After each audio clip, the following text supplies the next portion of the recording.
was a man who had 2 sons. The younger of them said to his father, "Father, give me my share of the property that will belong to me." So he divided his property between them. A few days later, the younger son gathered all he had and traveled to a distant country, and there he squandered his property in dissolute living. When he had spent everything, a severe famine took place throughout that country, and he began to be in need. So he went and hired himself out to one of the citizens of that country, who sent him to his fields to feed the pigs. He would gladly have filled himself with the pods that the pigs were eating, and no one gave him anything. But when he came to himself, he said, "How many of my father's hired hands have bread enough and to spare? And here I am, dying of hunger. I will get up and go to my father, and I will say to him, 'Father, I have sinned against heaven and before you. I am no longer worthy to be called your son. Treat me like one of your hired hands.'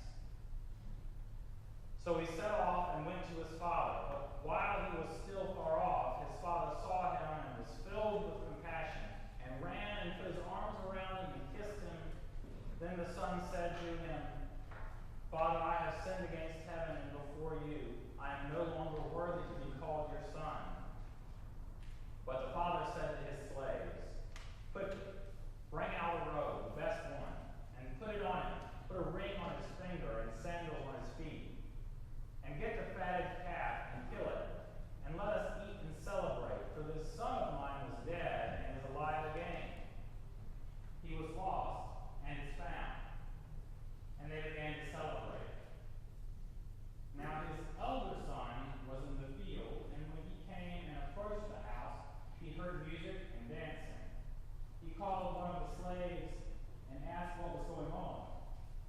He replied, 'Your brother has come, and your father has killed the fatted calf because he has gotten him back safe and sound.' Then he became angry and refused to go in. His father came out and began to plead with him. But he answered his father, 'Listen, for all these years I have been working like a slave for you, and I have never disobeyed your command. Yet you have never given me even a young goat, so that I might celebrate with my friends. But when this son of yours came back, who has devoured your property with prostitutes, you killed the fatted calf for him.'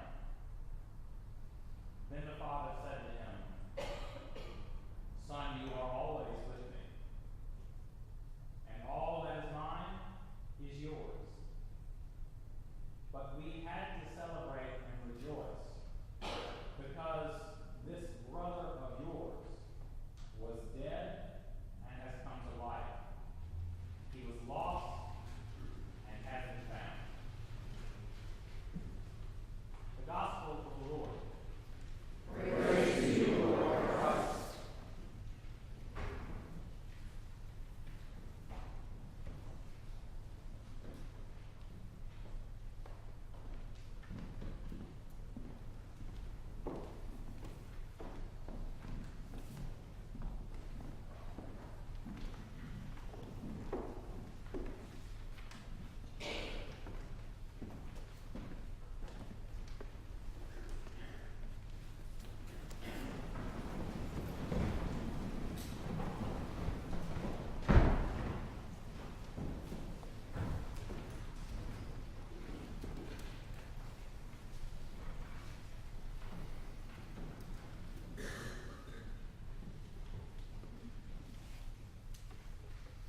Incarnation.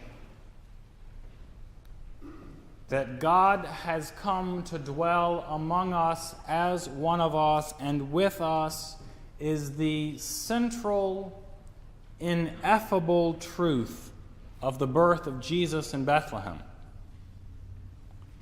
The cross, God's willingness to suffer indescribably for the sake of our restoration, that is the good in the horror of Good Friday. Today we stand between Christmas and Easter, and we hear a parable that wonderfully illustrates the mysteries of both. The scene starts with a meal. Jesus is eating with his regular company of sinners and tax collectors, people of ill repute and of generally low moral standards, the fun crowd. However, to eat with another in many Middle Eastern cultures, even to this day, is more than a utilitarian act. It's not just about getting the sustenance for the body that we need. To eat with another is to recognize the other as a brother or a sister. The Pharisees, the keepers of the law and all things holy, are appalled.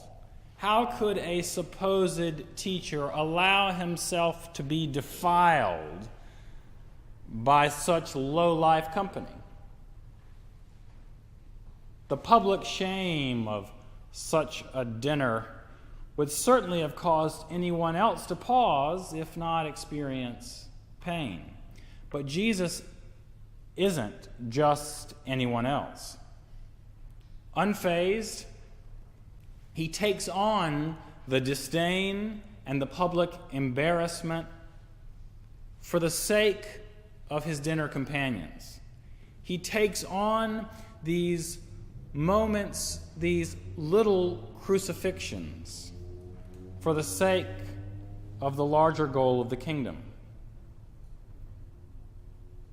As a way of explaining his actions, he tells the Pharisees the parable of the man with two sons. Now, the fact that the young man, the younger of the two, wanted his share of his inheritance while his father was still alive was tantamount to him saying to his father, "I wish you were dead." The law didn't specifically state that the relative must be dead for his property to be divided among the heirs, but for all practical purposes, that's how things almost always worked out. So although the younger son is not breaking a law, one author, Kenneth Bailey, in his book, The Cross and the Prodigal, Luke 15 through the eyes of Middle Eastern peasants. Although he didn't break the law in that book, Bailey writes that he does break his father's heart. Broken relationships are at the heart of this parable. The older son continues to stay home and obey his father. And what appears to be an already strained relationship between these brothers is strained to the breaking point. The text tells us that the son left town only a few days after having received his inheritance. And Bailey explains that, of course, the inheritance would not have come to him in coins. That'd be too convenient. It comes in property, in tents and huts and livestock and land. In order to head out of town, he'd have to liquidate his assets. And to do so in only a few days meant that he was willing to sell well below the actual value. It was a fire sale. He was selling cheap to get out of town fast. Such a hasty exit would not only have hurt the total value of his inheritance, but also the well-being of the village as a whole. Everything was interconnected in such an ancient village. All the members of the household would have been affected negatively by the hasty disposal of this property. And so when the young man does leave town, he cuts himself off from his father, his brother, and his whole community, leaving pain and destruction in his wake. Broken relationship upon broken relationship. Off among a foreign people, the younger son races through his money, and he ends up feeding pigs to try and make ends meet. he is now completely disgraced. Cut off from his inheritance, cut off from his family, cut off from his heritage and his village, and now cut off from his dignity. And so he decides to head home. He thinks if he works as a slave in his father's house, at least he'll have something to eat. He faces an uphill battle as he heads back, an internal battle and one with those who would do him harm.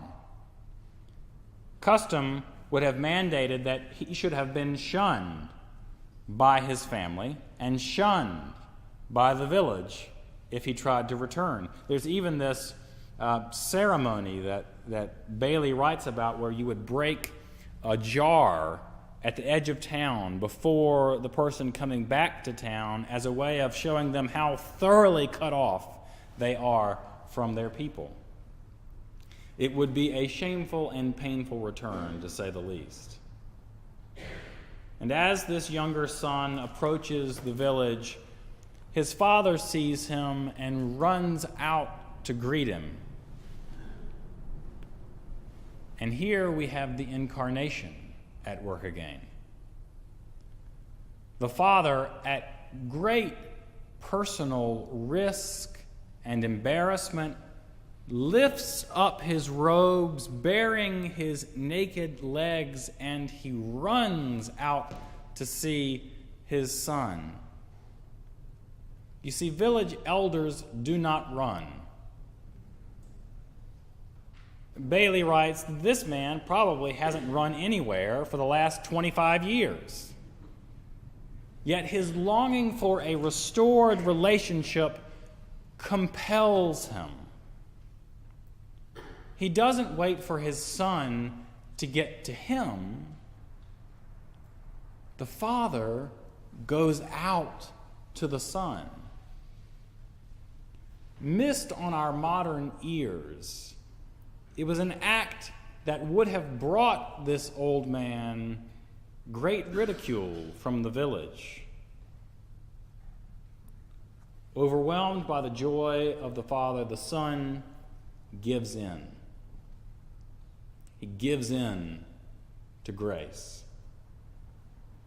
He is found. And the father will not have him in his household as a slave, but as a son. Now, Bailey writes that surely the village would have gathered by this point, gathered ready to perform the shunning ceremony, and would have seen what was taking place between the father and son. The father runs out to stand between the village and his son in this moment of cross-like sacrifice. And he takes upon himself the anger of the village, and he reconciles himself to his son. Back at the house, later on, and while the party's going on inside, the older of the two sons comes back up, and he hears what's going on, and he asks a servant, "What's that inside the house?" And they tell him. And after learning about this, he refuses to go in. Yep, that brother of his was lost, all right. And as far as he was concerned, he could stay lost forever. Bailey writes that for some people, this is fantastic. He writes that for some people, grace is not only amazing, it is infuriating. Grace is not only amazing, but for some it is infuriating. Again, lost on our modern ears is the extremity of this rejection, not only of the younger brother, but of the father as well. The older brother, you see, would have been bound by his place in the family and by custom and by decorum to at least make an appearance at the party. If the father was throwing a party, he, as the one who would one day take the place and role of the father, had to at least show up and play the part. And for him to have refused to go in such a public way, where all of the villagers inside could have seen him standing outside in the corner pouting, angry about his younger brother, would have just added insult to injury. It would have been an extreme embarrassment for his father. This after having lifted his skirts and run out to the edge of town. And then again, the father does not react as we would expect him to. He leaves his feast, which in itself is another faux pas, and he goes out to seek his older son. Once again, the father places himself between the village and his son, between those gathered at his home, shocked, and between this son who has done the shocking. And he implores him to come back in and to be restored with his brother and with him, for his younger son had been dead and is alive. And the parable ends. And we don't know whether he ever went into the party or not. After telling the parable, I can imagine Jesus looking up at the Pharisees who had questioned him as if to say,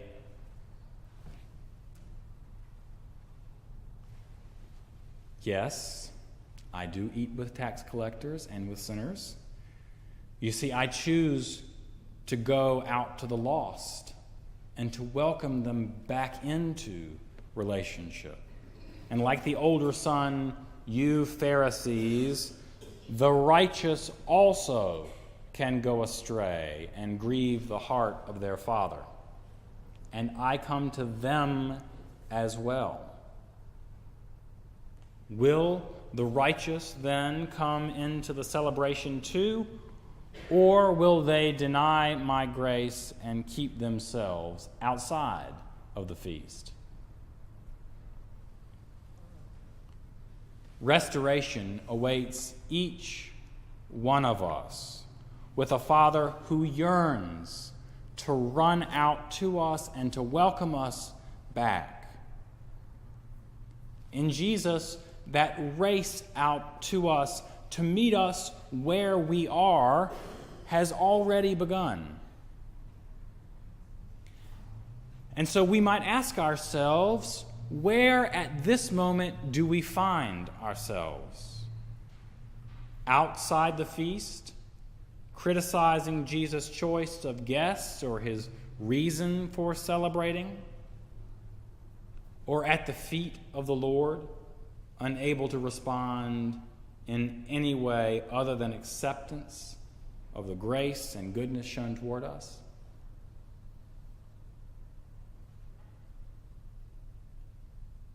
On this day, choose grace. Be renewed. Be forgiven.